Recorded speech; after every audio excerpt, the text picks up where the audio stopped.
लिंग पुराण में 7 गलतियां बताई है कंगाल होने की। ये गलती अगर आपने भी करी है तो जिंदगी में कितना भी पुण्य करोगे उसका फल नहीं है। आज की कथा को लिखकर रखना, शायद तुम्हारी जिंदगी संवर जाए। लिंग पुराण में 7 गलतियां बताई है व्यक्ति को बर्बाद होने की।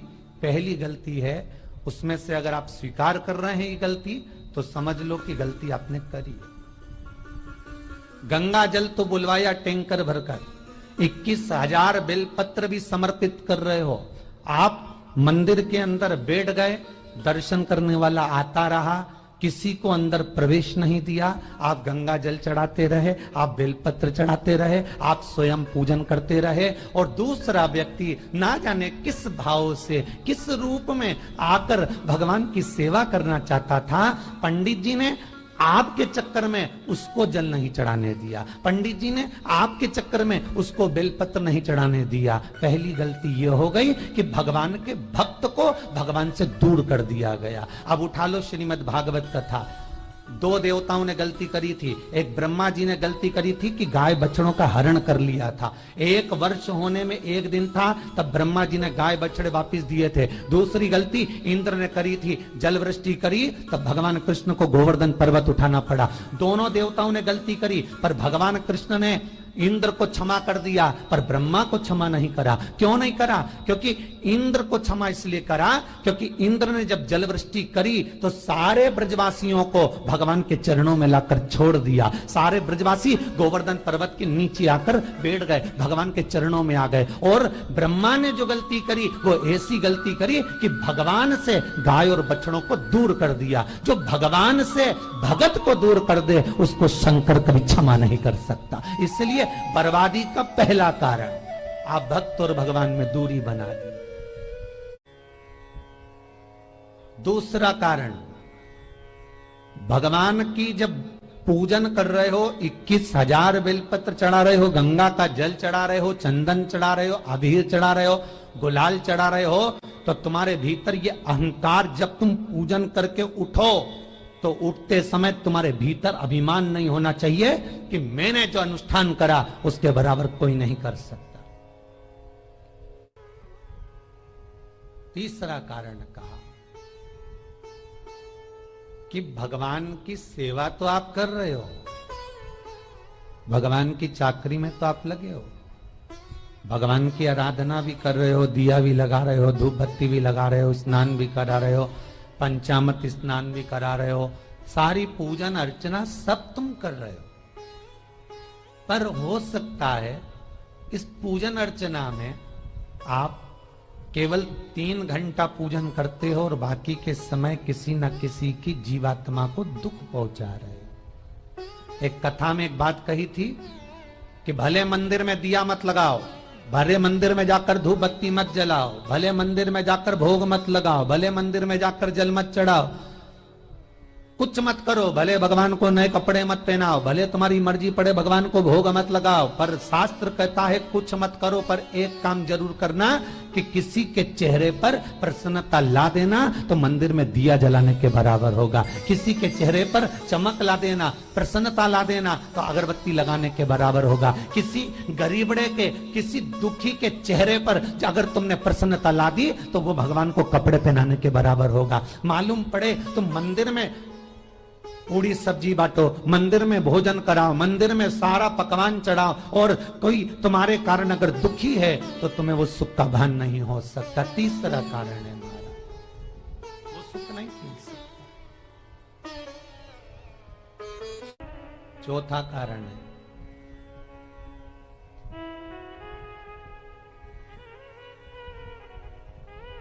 महाराज, जिस मंत्र को पढ़ा जा रहा है, जिस मंत्र का स्मरण किया जा रहा है,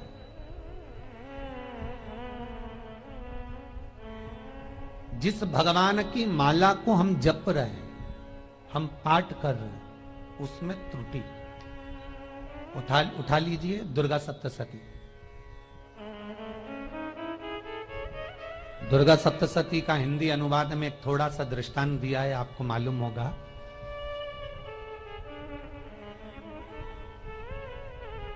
एक जजमान सप्तशती का पाठ कराते थे नवरात्रे में। नवरात्रे पूरे होते थे और उनकी पत्नी मर जाती थी। सप्तशती के अंदर लिखा है, बहुत ध्यान से सुनिएगा। दुर्गा सप्तशती का पाठ कराते थे और पत्नी नवरात्रे के बाद 4 महीना 3 महीने के बाद मर जाती थी। बहुत दुखी था सेठ। एक शादी करी, दूसरी करी, तीसरी करी, चौथी करी, चौथी पत्नी भी मर गई। बहुत दुख हुआ। आज वो गुरुजी के पास चले गया, गुरुदेव, गुरुजी, गुरुदेव, गुरुदेव। गुरुजी बोले क्या हो गया? सेठ जी बहुत दिनों के बाद आ रहे हो, क्या बात है गुरुदेव? मेरे को एक बात समझ में नहीं आती कि मैं नवरात्रे में सप्तशती का पाठ कराता हूं, देवी जी का यज्ञ करवाता हूं, माता रानी को चूनर पहनाता हूं, उनको सुंदर बिछुड़ी, पायल, चुनरी सब पहनाता हूं, कन्याओं का भोजन करवाता हूं, भंडारा करवाता हूं, जवारे बोता हूं, अखंड ज्योत लगाता हूं, पर नवरात्रि जैसी पूरी होती है उसके 2 महीने 3 महीने बाद मेरी पत्नी क्यों मर जाती है? 4 पत्नियां मेरी मर चुकी हैं, 5वीं मैंने शादी करी है। गुरुदेव आप कृपा करिएगा, कुछ तो बता दीजिए, कुछ करुणा कर दीजिए। गुरुजी बोले जब तू सब कुछ अच्छा कर रहा है, जोत भी जला रहा है, कन्या भोज भी करा रहा है, चुनड़ी भी चढ़ा रहा है, भंडारा भी कर रहा है, जोत भी लगा रहा है, जवारे भी बो रहा है, माता रानी की सेवा भी कर रहा है, अखंड रात्रि व्रत कर रहा है, सब कुछ तूने करा, यज्ञ भी करा, फिर तेरी पत्नी क्यों मर सकती है? ऐसा हो ही नहीं सकता। नहीं गुरुदेव, मेरी 5वीं शादी है गुरुदेव, अब की बार आप कृपा करिए। गुरुजी ने कहा तेरे पंडित जी को अनुष्ठान पर बुला, मैं कमरे में बैठकर सुनूंगा सप्तशती का पाठ, तब मैं ध्यान करूंगा। गुरुजी अंदर के कमरे में जाकर बैठ गए, ब्राह्मण पाठ करना प्रारंभ करा और ब्राह्मण ने पाठ करना प्रारंभ करा। उसमें एक शब्द आ गया, भारयंतु वक्षंतु, भारयंतु वक्षंतु। उसमें बोलना था भय, पीड़ा को, हे जगत जननी तू भक्षण कर जा, पर ब्राह्मण बोलता था भार्या तू भक्षण तू, मेरी पत्नी को, मेरी भार्या को तू भक्षण कर दे। पंडित जी जैसे ही बोले गुरुजी बाहर निकल कर आ गए। पंडित जी को रोका, रुकिए गुरुदेव, आप हर साल अनुष्ठान कर रहे हो जजमान के यहाँ और बोल देते हो भार्या तू भक्षण तू, हे देवी तू मेरी पत्नी को खा जा, तो माँ हर बार उस पत्नी को निगल जाती है। निवेदन है, शब्द सुधार लीजिए, शब्द ठीक है।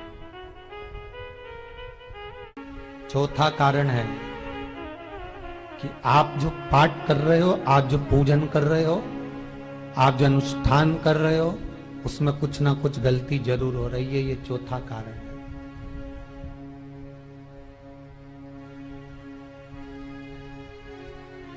एक बार पूरे घर के लोगों को बिठाओ, अपने घर के लोगों को, मम्मी से पूछना, मम्मी तुम कौन कौन सा पाठ करती हो?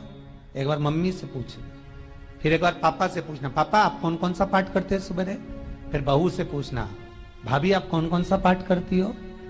फिर छोटी दुल्हन से पूछना, छोटी दुल्हन तुम कौन कौन सा पाठ करती हो? भैया आप कौन कौन सा पाठ करते हो? आप कौन कौन सा पाठ करते हो? पूछना। जब घर के अंदर बड़ी बहू अलग तरह का पाठ कर रही है, छोटी बहू अलग तरह का पाठ कर रही है, मंजली बहू अलग तरह का पाठ कर रही है, माँ अलग तरह का पाठ कर रही है, पति अलग तरह का पाठ कर रहा है, तो उसका जो प्रभाव है, कौन सी चीज कहां टकरा रही है, जिसके कारण घर में रोग इतना है कि कोई सही होने वाला ही नहीं है। अब तुम कहो कि सीवर वाले गुरुजी ने उपाय बताया, हमने बहुत करा, पर सही क्यों? तो सही क्यों नहीं हो रहा है? उसका कारण है या तो बड़ी बहू जो पाठ कर रही, या सास जो पाठ कर रही, जो पति जो पाठ कर रहा है, नाते जो भी उस घर के अंदर रहकर जो पाठ अर्चना कर रहा है, उसमें जरूर कुछ ना कुछ ऐसा हो रहा है जिसके कारण वो काम नहीं कर पा रहे।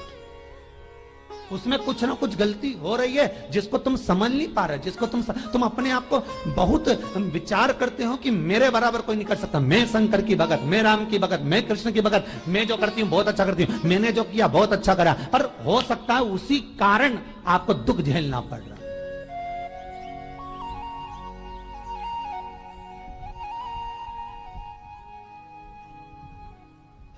उसी के कारण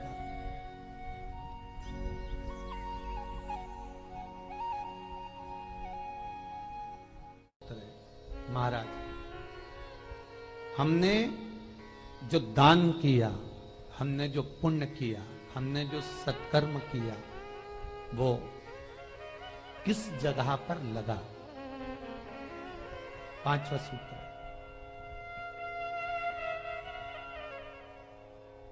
जो आप दान कर रहे हो, जो आप पुण्य कर रहे हो, सत्कर्म कर रहे हो, वो किस जगह पर लगा? ये पांचवा सूत्र। फिर निवेदन करेंगे, गाय, बेटी और लक्ष्मी 50 बार विचार करना, तब किसी को देना। बेटी किसी ऐसे को मत ब्याह देना जो जुआ खेलता हो, मदिरापान करता हो, मांसाहार करता हो, वेश्यावृत्ति करता हो। वो बेटी का सम्मान नहीं करेगा, बेटी रोएगी तो कन्यादान करने वाले को रोना पड़ेगा। दूसरे नंबर पर गौ माता, गाय ऐसे ब्राह्मण को दान मत देना कि ब्राह्मण के घर में खुद रहने की जगह नहीं और गाय को ले जाकर तुमने दे दिया और उस ब्राह्मण ने जब तक दूध दिया बांध कर रखा, एक तगाड़ी बाल्टी साड़ी के चक्कर में ले लिया, सोने के सींग के चक्कर में ले लिया और बाद में वही गाय कसाई के हाथ में बिक गई और कसाई ने काटा तो बद्दुआ तुमको लगी। बेटी, गाय और लक्ष्मी, पैसा भी किसी ऐसे भिखारी के कटोरे में मत दान देना कि जिसने ले जाकर मदिरापान में लगा दिया, जुए में लगा दिया, वेश्यावृत्ति में लगा दिया। अगर जिस भिखारी के कटोरे में पैसा दिया उसने शाम को ले जाकर मदिरापान में, जुए में लगा दिया, तो लक्ष्मी रोती है कि तूने मुझे गलत जगह पर दिया है, इसलिए अब तुझे रोना पड़ेगा। तब व्यक्ति को रोना पड़ता है, फिर व्यक्ति रोता है। गाय, बेटी और लक्ष्मी 50 बार विचार करो, क्या सही जगह पर दे रहे हो? और अच्छी जगह पर दोगे तो संपदा भी बढ़ती है, सुख आता है। अगर बेटी सुखी रहेगी तो मायके के लोग सुखी रहेंगे, गौ माता सुखी रहेगी तो संसार सुखी रहेगा। और आपने जो धन दिया, आपने जो पैसा दिया किसी भिखारी के कटोरे में, अगर उसने गलत जगह पर लगाया तो रोना तुमको पड़ेगा। किसी आजकल के भिक्षुकों को अगर रोटी दे दो तो लेते ही नहीं, आटा दो तो नहीं लेते।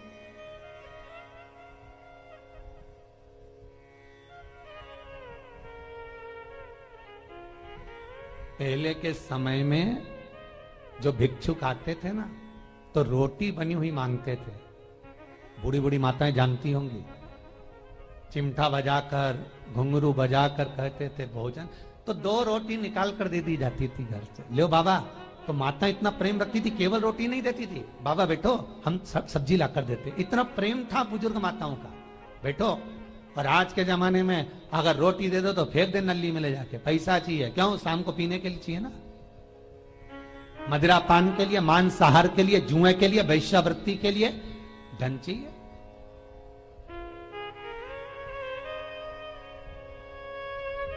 भोपाल के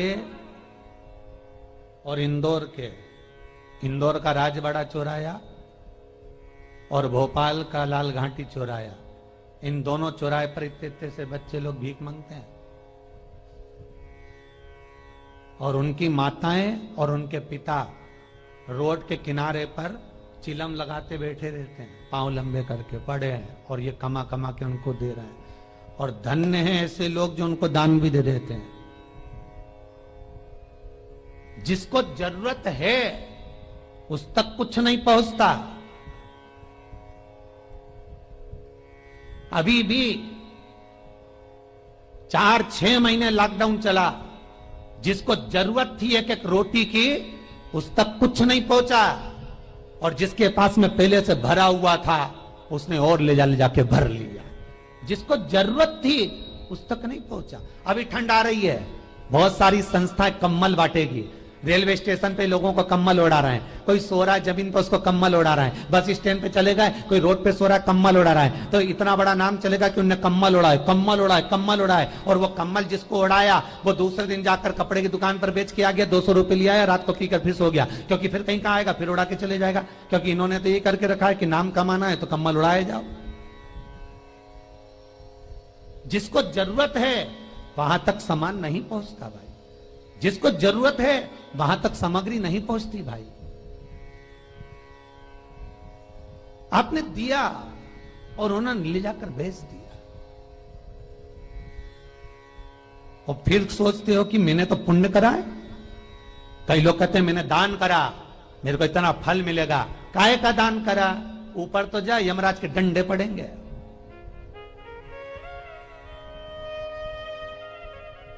रेल में, ट्रेन में आप बैठ जाओ, रिजर्वेशन कोच में, छोटे छोटे लड़के आते हैं अपना कपड़ा उतारते हैं। सही बोलना रे भाई, जितने लोग टीवी पर कथा सुन रहे हो, छोटे छोटे बच्चे अपना कपड़ा उतारेंगे और पोछा लगाएंगे रेल की बोगी में। जब गवर्नमेंट ने स्वीपर रख रखे हैं तो तुम्हें अंदर आने का किसने कहा? कौन ने कहा कि तुम अपना कपड़ा उतार के पोछा लगाओ? और वो अपने शरीर का कपड़ा उतार कर पोछा लगाता है, आपके आगे हाथ फैलाता है, आप 1-1, 2-2 रुपए दे देते हो।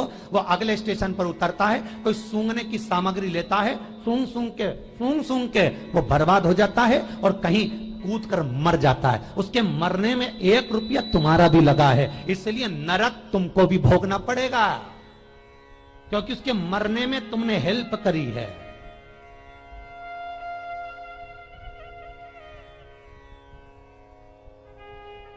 तुमने तो रुपया दिया था भोजन करने के लिए, उसने कोई सूंघने की सामग्री ले ली और सूंघ सूंघ के नशे में मर गया। उसके मरने में 2 रुपए तुम्हारे हैं, 1 रुपए तुम्हारा है, तो भोगना तो तुमको भी पड़ेगा ना।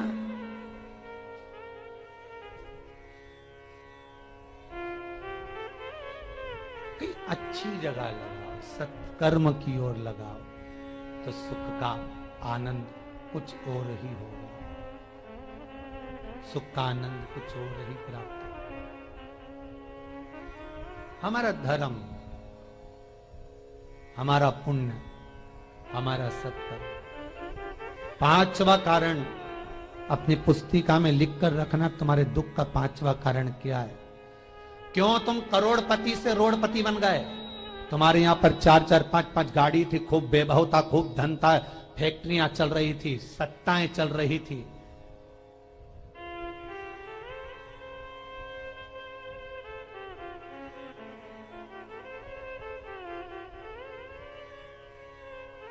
खूब सत्ताएं थी, खूब वैभव था, खूब धन था,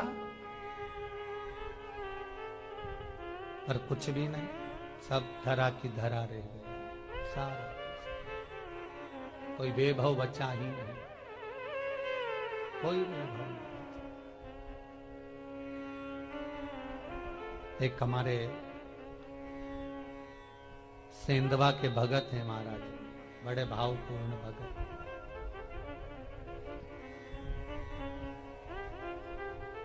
वो कहे गुरुजी हम बड़े दुखी हैं, बड़े कष्ट में। हमने कहा कष्ट का कारण कुछ ना कुछ जरूर होगा, दुख का कारण जरूर कुछ ना कुछ होता है। कहने लगे गुरुजी हमारी तो जीनिंग चलती थी, खूब फैक्ट्रियां चलती थी, इतना जीनिंग फैक्ट्रियां थी, इतना चलता था।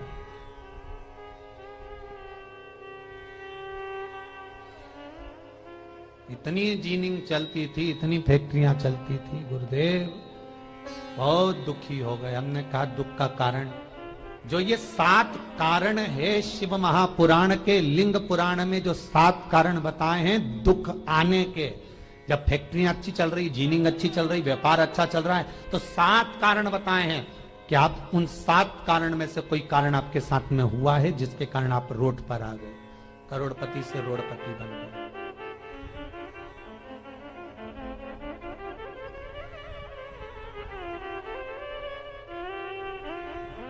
कभी कभी नगर में, गांव में सभी का व्यापार एक साथ समाप्त हो जाता है। कभी कभी गांव में, नगर में सबका व्यापार एक साथ समाप्त हो जाता है, सबका व्यापार एक साथ ही खल्लास हो जाता है, समाप्त, सभी कर्जे में हो जाते हैं। तो समझ लेना कि उस गांव के खेड़े का देव महादेव, उस गांव का खेड़ापति भगवान शंकर, उस गांव का शिव जरूर रुष्ट हुआ है, जरूर रुष्ट हुआ। उसको मनाने का प्रयास करो, जिससे अपनी नगर, अपना गांव फिर उन्नति की सीढ़ी पर चढ़ जाए। पांचवा कारण मंत्र जाप को, अर्थात तुम्हारा फिर निवेदन, गाय, बेटी और लक्ष्मी 50 बार विचार करना, तब देना, नहीं तो मत दे, मत दीजिए।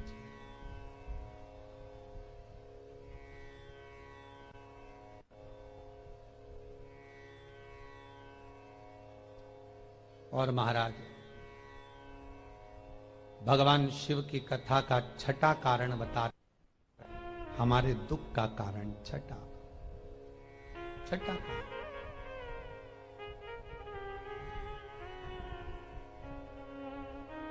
आदर सम्मान में कमी। घर के जो बड़े हैं, घर के जो बुजुर्ग हैं, घर के जो आदरणीय हैं, उनका सम्मान नहीं कर पाए। सुंदर कहा, जिस घर में माँ बाप की इज्जत नहीं होती, उस घर में देखना कभी बरकत नहीं होती।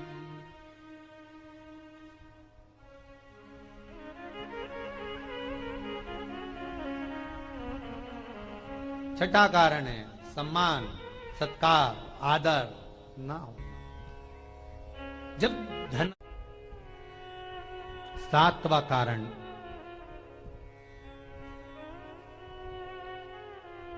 ये अंतिम कारण है। जितने लोग कर्जे में, लदालू में, जितने लोग दुखी हैं, जितने लोग तकलीफ में, आज की कथा को बहुत दिल से सुनना, अपनी गलती को जरूर छांटना।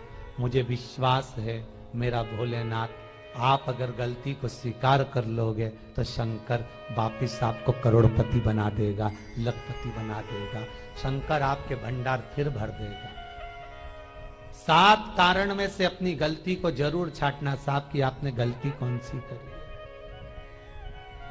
और अपनी गलती को छांट ले, यही सबसे बड़ी बात है ना।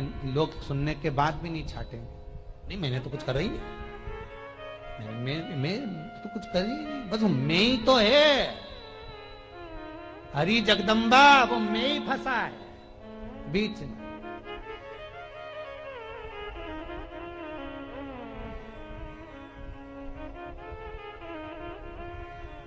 सातवां कारण महाराज, किसी का बेकार धन हमारे घर में आ जाना। एक कथा बहुत सुंदर है। एक गांव में एक व्यक्ति रहता था, खूब अच्छी कमाई करता था। पत्नी ने कहा, तुम्हारे पास कमाई अच्छी हो रही है तो ये पैसा तो कोई चुरा के ले गया तो पति बोला क्या करना चाहिए, तो एक काम करता हूं, बाजार से कोड़ियां खरीद लेता हूं। कोड़ियां जानते हो, वो ऐसे बच्चे लोग खेलते हैं, कोड़ी खरीद लाता हूं। अब गांव का व्यक्ति रोज कोड़ियां खरीद के लाए, उनके यहाँ बोरे पे बोरे भरा गए, बारदान पर बारदान भरा गए, पूरा कमरा कोड़ियों से भरा गया। एक दिन राजा बीमार पड़ गया। राजा बीमार पड़ा तो राजा को वेदों ने, डॉक्टरों ने कह दिया इसका एक ही इलाज है, कोड़ियां लाई जाए, कोड़ियों को जलाकर राख बनाई जाए, वो राख राजा के शरीर पर मली जाए। राजा के शरीर पर जब राख को मलेंगे तो राजा ठीक हो जाएगा। राजा ने अपने दूतों से कहा, जाओ नगर में कोड़ियां देखो। राजभवन में देखा तो कोड़ी नहीं थी, बाजार में देखा तो कोड़ी नहीं थी,